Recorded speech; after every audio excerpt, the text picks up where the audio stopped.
सभी हरिभक्तों को मेरा जय श्री कृष्ण।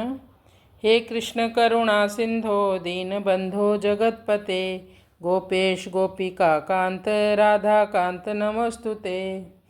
श्री राधा माधव की जय। श्रीमद् भगवद गीता की जय। श्रीमद् भगवद गीता का अध्याय 5 और श्लोक संख्या 3 का भी हम पाठ करेंगे।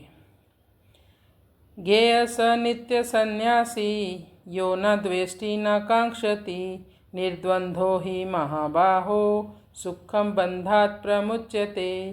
ज्ञेय स नित्य सन्यासी यो न द्वेष्टि न कांक्षति, निर्द्वंद्वो हि महाबाहो सुखम बंधात् प्रमुच्यते। ज्ञेय इसका मतलब है समझो।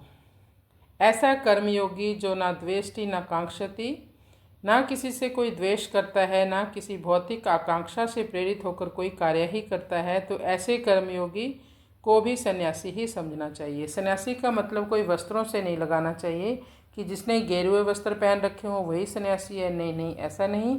सन्यास एक हमारी मानसिकता है।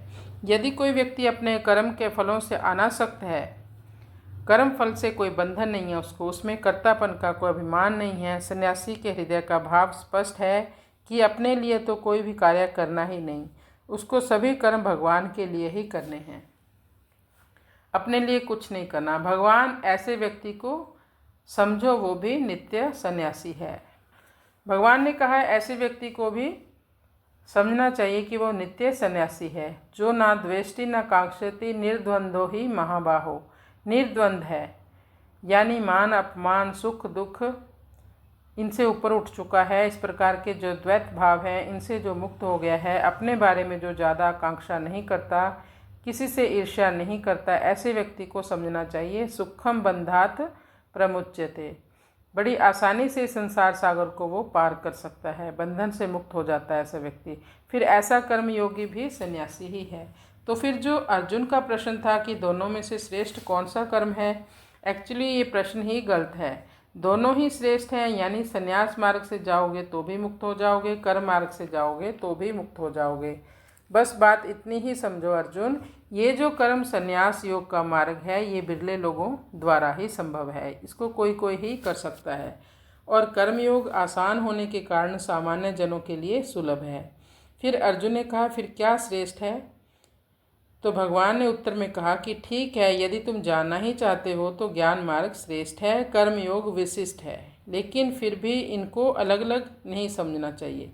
ये दोनों एक ही हैं। यदि कोई इनको अलग अलग समझता है तो समझो उसकी बालक बुद्धि है। इस श्लोक का भाव अब हम जानेंगे। बाहर के सुख दुख, सुखदायी दुखदायी परिस्थिति में सम और भीतर के सुख दुख से रहित होना निर्द्वंद अर्थात द्वंद्व रहित होना है।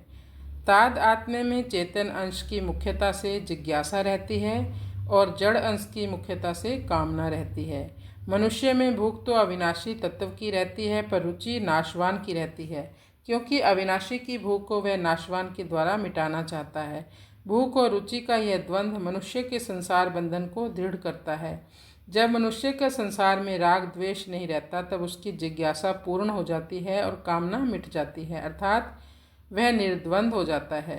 कृष्णाय वासुदेवाय हरये परमात्मने प्रणतक्लेशनाशाय गोविंदाय नमो नमः।